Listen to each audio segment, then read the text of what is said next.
All right, hello, this is Pastor John David, and welcome to today's study. Today we're going to be going over the SOAP method, S-O-A-P. Basically, I'm going to teach you the method we're going to be using to study the Bible while we're going through this 31-day journey through Proverbs. So what we're going to do is each day we're going to have a scripture, and then after that, we're going to do a few things. So I'm going to show you what the SOAP method means, S-O-A-P. And what it stands for is basically the first one is scripture, S for scripture. So what you want to do in your notes, I'm going to give you a handout you can write down, either write it down in a journal that you have, or you can use the handouts themselves. And the S for SOAP means scripture. So you want to write down the scripture that you'll be reading. You can write the passages while you're reading it, just say, Proverbs chapter 1. And then if you want to, in that scripture section, you can write down a verse that stands out to you, that speaks to you, maybe a key verse, a verse that you want to memorize, a verse that you feel is important, what the Lord is speaking to you. So that's the first part of the SOAP method of Bible study, is you write down the scripture that you're reading, and then you actually write down the whole verse, if you want to, of that comes out, that speaks to you, that has a encouragement for you, that is important. So write down what that scripture is. You could write the whole verse out if you want to and start memorizing it. So that's the S part, SOAP, scripture. So you go to scripture first. You can pray before you start, ask the Lord to give you wisdom, and then you go to scripture. Then, after you read the scripture, you're going to, while you're reading it actually, you're going to look for observations. You're going to look and see what the scripture is saying and try to observe what it means. What do you observe there? Are there words that are repeated? Are there words that aren't being said? Is there something that stands out to you? Just observe the passage. Are there alliterations, things that sound alike? What kind of scripture is it?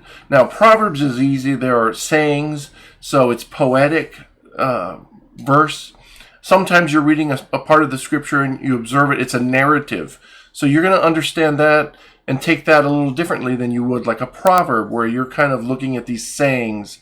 Part about the Proverbs is that they're wise sayings, but they're not 100% always blanket statements. It's not like a promise where you know that God's going to do this all the time. So when you see a proverb, you want to understand it as a proverb and try to get it that way. So that's an observation. So what are you observing? Write down what you're observing as you're reading. That's the S. The O is observation. Then the A, you want to look for application. You want to look for things in the scripture that talk to you in your life, where you're at. If obviously, there are times when there's not a lot of application, like maybe in Numbers, you're going through a list of names, and there might be a meditation there, like you just think about how God cares for all the names, and God cares for me individually by my name. Those are the kinds of things that you might learn in terms of, observation, but there might not be something to be done, and that's application. So application is like, what do I need to do with this verse? So there in the application section, you might want to write down something that you feel God is calling you to do. How can this verse come alive to you in your life?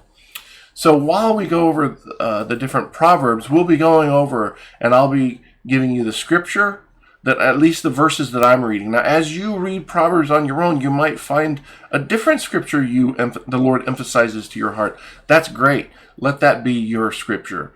But for me, I'll be doing a little meditation every day through Proverbs, and I'll just write a verse or two that I feel, I want to talk about. And then I'll observe it. I'll make some observations, and then maybe draw out some application, and then you pray. And that's the last one, S-O-A-P. The last one is prayer. So spend some time praying. Pray through what you're reading and see what it means for you and how God can help you live it out. Okay, that's it for SOAP. I hope you enjoy your month in the Bible, in the Proverbs. It's going to be a blessing. Let's get going.